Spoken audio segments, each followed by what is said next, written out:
അല്ല, എനിക്ക് രാജുവിനെ പേഴ്സണലി എനിക്ക് അതിനു മുൻപ് വലിയ ഇഷ്ടമുള്ള ഒരാളായിരുന്നു. കുറച്ചുകൂടെ അടുത്ത് കഴിഞ്ഞപ്പോഴാണ് രാജു എന്താണ് വളരെ കോമഡി നന്നായിട്ട് ഹ്യൂമർ പറയുന്ന ഒരാളാണ്, ഹ്യൂമർ എൻജോയ് ചെയ്യുന്ന ഒരാളാണ്.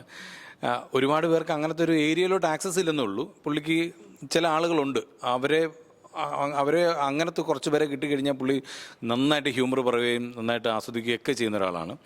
അപ്പം നമ്മൾ ആ ലൂസിഫറിൽ അഭിനയിച്ചപ്പോഴും അതിനുശേഷം എനിക്ക് അദ്ദേഹത്തെ വെച്ചൊരു സിനിമ ഡയറക്റ്റ് ചെയ്യാൻ പറ്റിയപ്പോഴൊക്കെയാണ് അതെനിക്ക് മനസ്സിലായത്. എൻ്റെ മനസ്സിൽ രാജുവിനെ എന്താണ്, ഞാനൊരു സ്വന്തം അനിയനെ കാണുന്ന ഒരു സ്നേഹത്തോടു കൂടിയാണ് കാണുന്നത്. അതോടൊപ്പം ഞാൻ അങ്ങേയറ്റം ബഹുമാനിക്കുന്ന ഒരു ഫിലിം മേക്കർ കൂടെയാണ് അദ്ദേഹം. ഒരു ഫിലിം മേക്കർ എന്ന് മാത്രമല്ല, സിനിമയെക്കുറിച്ച് എല്ലാം അറിയാവുന്ന ഒരാളാണ്. എന്തിനെക്കുറിച്ച് നല്ലൊരു ബിസിനസ്മാനാണ് അദ്ദേഹം. അറിയാം, നമുക്കറിയാം, പൃഥ്വിരാജ് പ്രൊഡക്ഷൻ എന്ന് പറഞ്ഞൊരു കമ്പനിയുണ്ട്. നല്ലൊരു ആക്ടറാണ്. നല്ല നല്ല സിനിമകൾ ചൂസ് ചെയ്തിട്ട് ചെയ്തുകൊണ്ടിരിക്കുന്ന ഒരാളാണ്.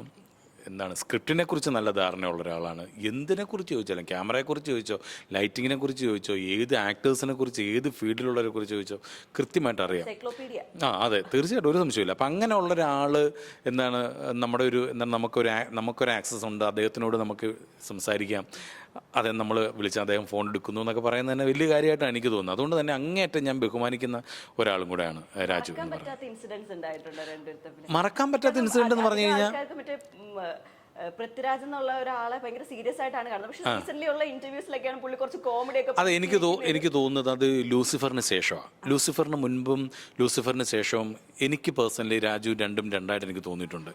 ഞാനതൊരു ദിവസം, അതിന് മുൻപ് ഞാൻ കേട്ടിട്ടുള്ളത്, രാജു ലേറ്റ് നൈറ്റ് ആയിക്കഴിഞ്ഞാൽ ചിലപ്പം അപ്സെറ്റ് ആവാറുണ്ട്, എന്തെങ്കിലും പറയും എന്നൊക്കെ ഞാൻ കേട്ടിട്ടുള്ളൂ. പക്ഷേ നമ്മുടെ സിനിമ ഷൂട്ട് ചെയ്തുകൊണ്ടിരുന്നപ്പോൾ മിക്കപ്പോഴും നൈറ്റ് ഫൈറ്റ് സീക്വൻസ് ഒക്കെ നൈറ്റായിരുന്നു. അപ്പം ഒരു മഴയൊക്കെ പെയ്തിട്ട് അദ്ദേഹം ഒരു 9:10 മണിക്കൊക്കെ വന്നിട്ട് വെളുപ്പിന് 5 മണിയാകുമ്പോൾ നമുക്ക് ഷൂട്ട് ചെയ്യാൻ പറ്റാതെ പാക്കപ്പ് പറയാൻ വേണ്ടി ഞാനൊരു സോറി പറയാൻ വേണ്ടി, ചേട്ടാ ഇന്ന് നടക്കുകയില്ല, ഓക്കെ നമുക്ക് നാളെ പോയിട്ട് നോക്കാം, ഓക്കെ ശരി എന്ന് പറഞ്ഞിട്ട് പോകുന്ന രാജുവിനെ ഞാൻ കണ്ടിട്ടുണ്ട്. അപ്പം ലാസ്റ്റ് പടം എല്ലാം കഴിഞ്ഞിട്ട് ഞാൻ ഒരു ദിവസം രാജുവിനോട് ചോദിച്ചു, രാജു, ഞാൻ കേട്ട രാജു അല്ല ശരിക്കുമുള്ള രാജു, ഇതെന്താണ് ശരിക്കും എന്ന് ചോദിച്ചപ്പോൾ എന്നോട് പറഞ്ഞു, ചേട്ടാ ലൂസിഫർ എന്ന് പറയുന്നൊരു സിനിമയിൽ മോഹൻലാൽ എന്ന് പറയുന്നൊരു നടൻ എൻ്റെ മുന്നിൽ എന്തായിരുന്നു, അല്ലെങ്കിൽ എന്നോട് എങ്ങനെയാണ് അദ്ദേഹം ബിഹേവ് ചെയ്തത്, അദ്ദേഹം സിനിമയ്ക്ക് അദ്ദേഹം എങ്ങനെയാണ് അദ്ദേഹം ചെയ്യുന്നതെന്ന് ഞാൻ പഠിച്ചു. അപ്പോൾ അതേപോലെ ഒരാൾക്ക് അങ്ങനെയൊക്കെ ചെയ്യണമെന്നുണ്ടെങ്കിൽ നമ്മളൊക്കെ എന്താണ് സിനിമയ്ക്ക് വേണ്ടി എന്തൊക്കെ ചെയ്യണം എന്ന് പറഞ്ഞാൽ, അപ്പോൾ ലാലേട്ടനുമായിട്ടുള്ള ആ ഒരു സിനിമ രാജുവിൽ ഒരുപാട് ചേഞ്ചസ് വരുത്തിയിട്ടുണ്ടെന്ന് ഞാൻ മനസ്സിലാക്കിയിട്ടുണ്ട്.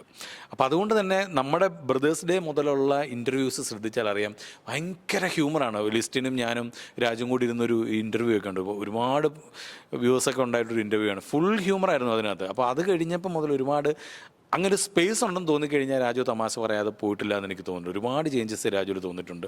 ആക്ടിങ് വൈസിലാണെന്നുണ്ടെങ്കിലും ക്യാരക്ടർ ചൂസ് ചെയ്യുന്നതിനകത്തും ഒക്കെ ആണെന്നുണ്ടെങ്കിലും ഒരുപാട് ചേഞ്ചസ് വന്നിട്ടുണ്ട് രാജുവിന് അതിനുശേഷം.